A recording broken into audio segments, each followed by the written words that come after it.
You're listening to A Chapter a Day, a daily podcast. The Bible comes alive as we read a chapter out loud each day.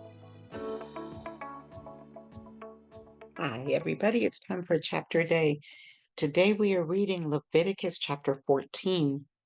Here's what it says. It's a long chapter. The Lord said to Moses, "These are the regulations for any diseased person at the time of their ceremonial cleansing when they are brought to the priest. The priest is to go outside the camp and examine them. If they have been healed of their defiling skin disease, the priest shall order that 2 live clean birds and some cedar wood, scarlet yarn, and hyssop be brought for the person to be cleansed. Then the priest shall order that one of the birds be killed over fresh water in a clay pot. He is then to take the live bird and dip it together with the cedar wood, the scarlet yarn, and the hyssop into the blood of the bird that was killed over the fresh water. 7 times he shall sprinkle the one to be cleansed of the defiling disease, and then pronounce them clean. After that, he is to release the live bird in the open fields. The person to be cleansed must wash their clothes, shave off all their hair, and bathe with water. Then they will be ceremonially clean. After this, they may come into the camp, but they must stay outside their tent for 7 days. On the 7th day, they must shave off all their hair. They must shave their head, their beard, their eyebrows, and the rest of their hair. They must wash their clothes and bathe themselves with water, and they will be clean. On the 8th day, they must bring 2 male lambs and 1 ewe lamb, a year old, each without defect, along with 3/10 of an ephah of the finest flour mixed with olive oil for a grain offering, and 1 log of oil. The priest who pronounces them clean shall present both the one to be cleansed and their offerings before the Lord at the entrance to the tent of meeting.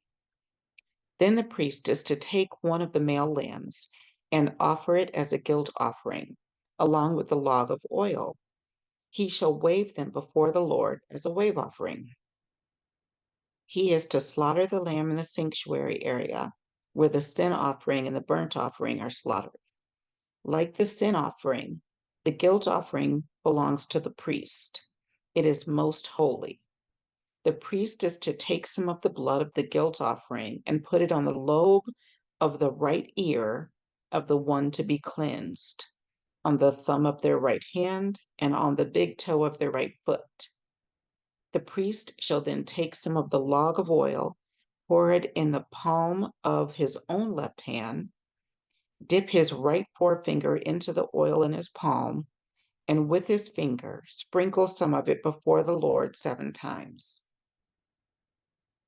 The priest is to put some of the oil remaining in his palm on the lobe of the right ear of the one to be cleansed, on the thumb of their right hand, and on the big toe of their right foot, on top of the blood of the guilt offering.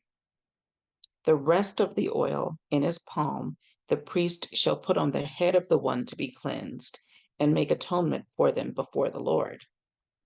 Then the priest is to sacrifice the sin offering and make atonement for the one to be cleansed from their uncleanness.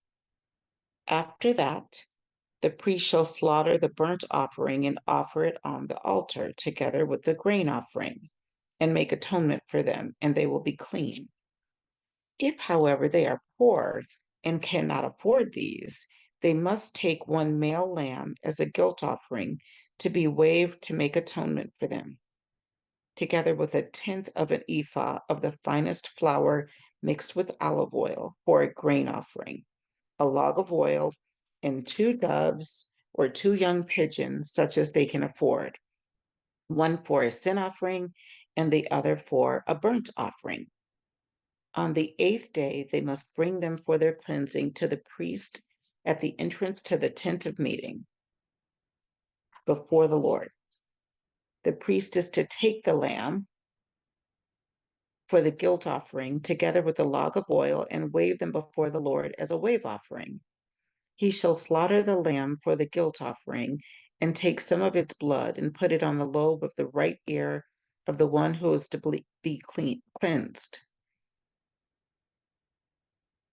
on the thumb of their right hand, and on the big toe of their right foot.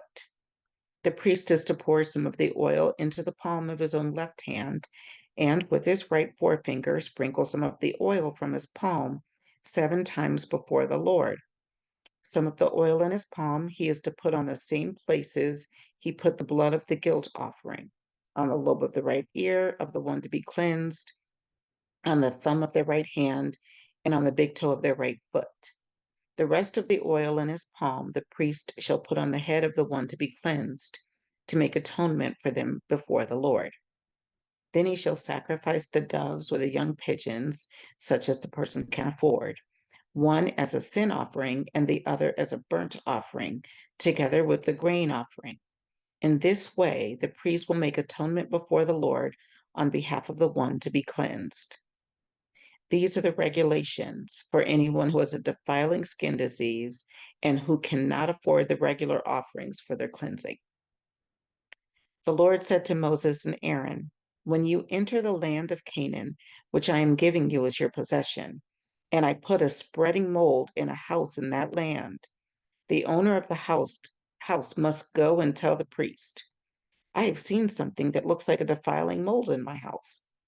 The priest is to order the house to be emptied before he goes in to examine the mold, so that nothing in the house will be pronounced unclean.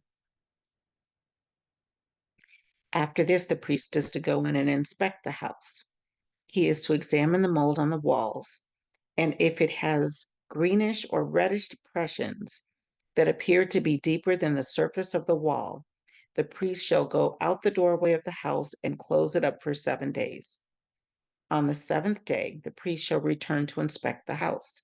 If the mold has spread on the walls, he is to order that the contaminated stones be torn out and thrown into an unclean place outside the town. He must have all the inside walls of the house scraped, and the material that is scraped off dumped into an unclean place outside the town. Then they are to take other stones to replace these and take new clay and plaster the house.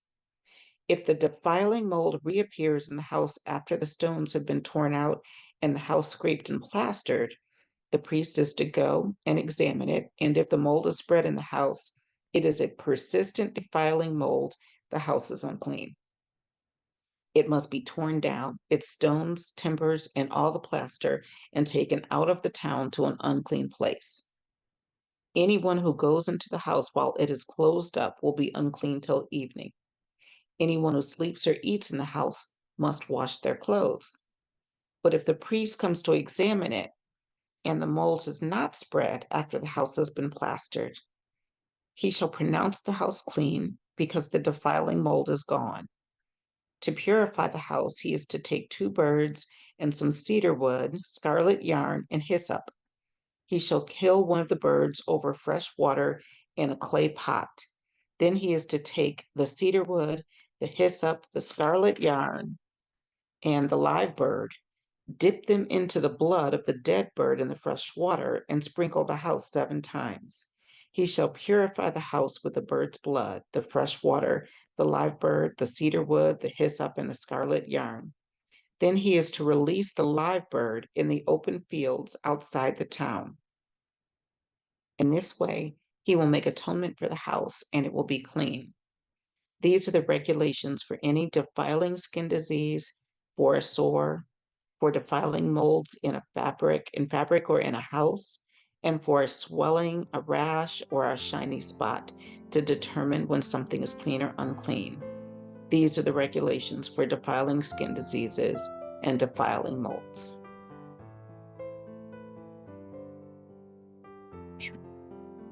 That was chapter 14 of Leviticus. I'll see you tomorrow.